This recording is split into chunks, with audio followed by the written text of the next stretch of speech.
Part B asks us to use the formula method to determine the interior angle sum of the following polygons.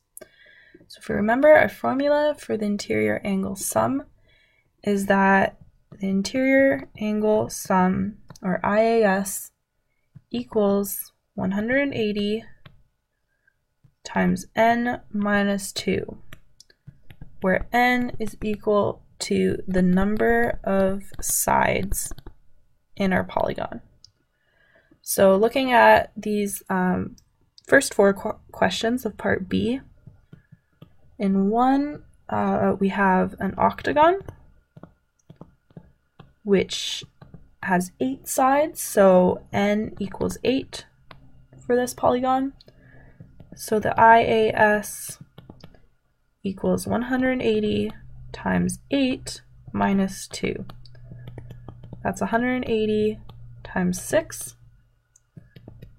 which gives us 1080. So the angles of an octagon have to add up to 1080 degrees. In question 2, we have a nonagon, and that has 9 sides, so n equals 9. The IAS is 180 times 9 minus 2, which equals 180 times 7, which gives us 1260. So the angles in a nonagon add up to 1260 degrees. Question 3, we have a hexagon which has 6 sides, so n equals 6. IAS equals 180 times 6 minus 2, which is 180 times 4. That gives us 720. So 720 degrees is the interior angle sum of a hexagon. Question 4, pentagon. In this case, n equals 5 because we have 5 sides. So we have 180 times 5 minus 2, which is 180 times 3, and that gives us 540 degrees for a pentagon. In part C, it asks us to use the triangle method to find the interior angle sum of each of these following polygons.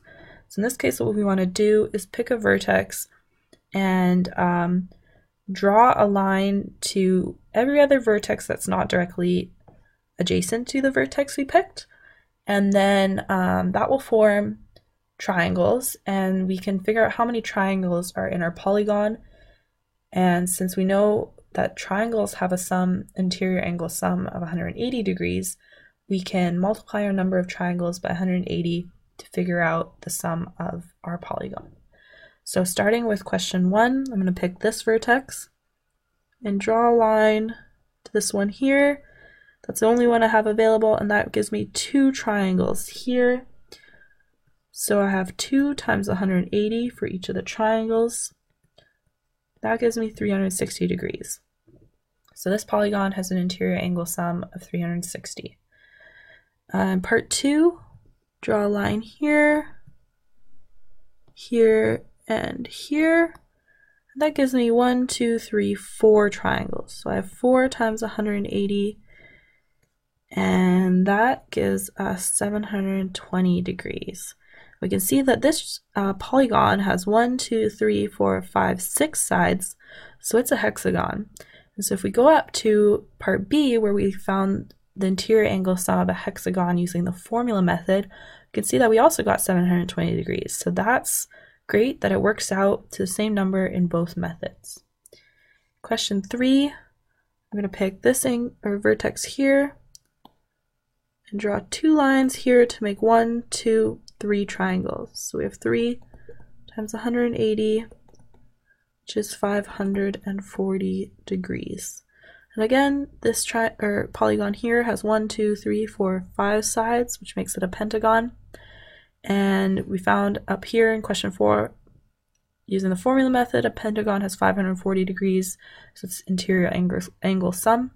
That's the same as in this method, so that's great. We know that these methods work, and either one is a great way to figure out the interior angle sum.